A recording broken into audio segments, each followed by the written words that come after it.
Hey everybody, it's Shell here. Yesterday I received a call from one of my doctor's offices in Portland, Oregon, and they were calling to thank me because they received the box of 200 disposable surgical masks that I ordered for them roughly 6 weeks ago from China. And at the time, during my last visit with them, I noticed that they were um, all wearing homemade masks. Everybody in the office, the doctors, the nurses, my physician's assistant, everybody. Uh, and at the time, the outbreak had only been going on for a few weeks, and word was just getting out that the federal stockpile was depleted, and much of what little was actually in there was expired. For example, our state here in Oregon, when we received our first order back in March from the federal stockpile, it was 10% of the PPE that was requested for our state, and most of the seals were bad on the masks, the N95 masks. So I was just brokenhearted as a longtime patient 7 weeks ago to see them all wearing homemade PPE, and I ordered them this one lone box of disposable surgical masks from China, just as a way of saying thank you to all of them for everything that they've done for me and for so many other patients over the years. So yesterday, they spent the entire morning calling everybody that they could think of, from the state level to the federal level. They even reached out to the Oregon National Guard because they heard that they were passing out PPE to some of the long-term care facilities, and many of the patients at my doctor's offices are 65 or older, and just like me, they're in the high-risk category for COVID-19. So they care for a lot of really vulnerable patients, and they're just an amazing bunch of people. And my office manager said that my one little box of disposable surgical masks arrived after they had spent hours on the phone desperately seeking PPE resources anywhere. And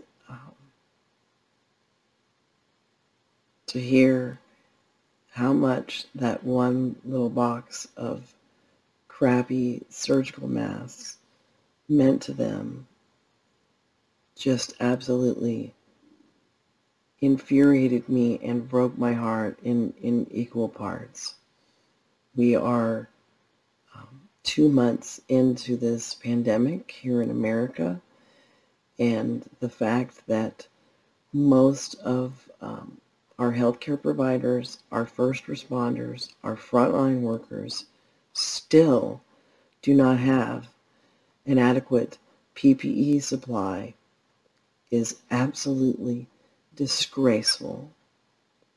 Not only are they risking their lives for all of us, but they're risking the safety of their families, and they're having to risk the lives of patients like me and everybody that they see, because the likelihood of of cross-contamination from droplet exposure is very high, which is why for years upon years upon years,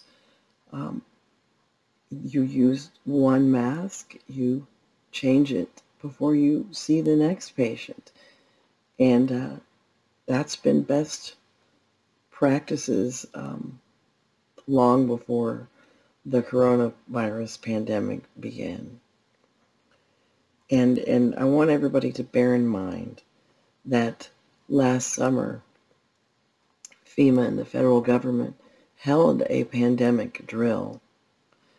And one of the number one things, one of the biggest points of vulnerability that they found after this pandemic drill was the PPE shortage that would immediately occur in the event of a serious viral outbreak in America.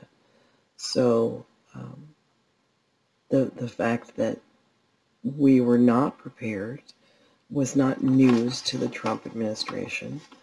But even if we just pretend that none of that ever happened and that somehow magically Trump ignored every presidential daily briefing that he received from the moment that the outbreak began in Wuhan, China, until our first outbreak here in America, which was January the 21st, or so we thought at the time, in Washington State. If we just,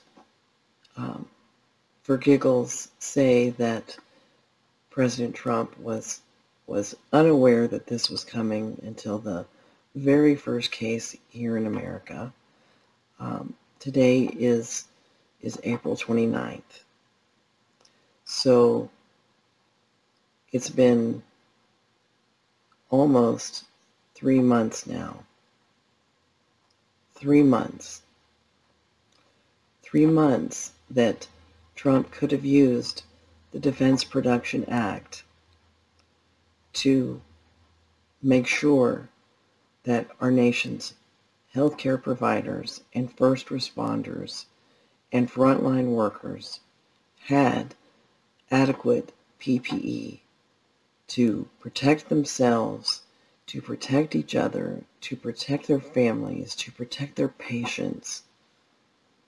And now that this shutdown has gone on for so long and the economic cost is so high, and we really need to be figuring out how we can start reopening states, we're all hanging out with our pants down because none of the critical infrastructure industries that need personal protective equipment to continue to do their jobs safely have what they need.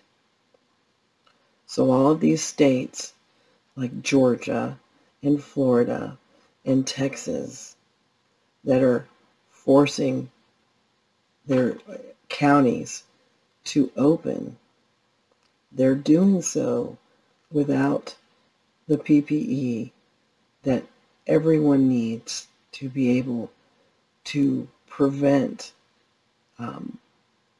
a complete fracturing of their healthcare systems, of their police departments, their fire departments, their paramedics, their meat packing plants, their grocery stores, their hospitals, their doctor's offices, their dentist offices. And the list just goes on and on and on. So if Trump had used the DPA when he first became aware that we were in big trouble, at least we would be in a position now that we could start reopening many states and making sure that we're not setting ourselves up for a sooner second surge, which has become exponentially more likely now, especially when you see states like Georgia that haven't even hit their peak yet being forced to open, despite the mayor of Atlanta and all of the public health leaders in Georgia sounding the alarm. It's another case of GOP profit over people. And I just don't see how you look at this situation any other way at this point. And rather than utilize the Defense Production Act to ramp up production for all kinds of PPE, Trump instead, as more than 20 people now have died in some of the meatpacking plants that have thousands of infections across America have died. He's using the Defense Production Act instead to order these meatpacking plants to stay open, because now the supply chain is threatened.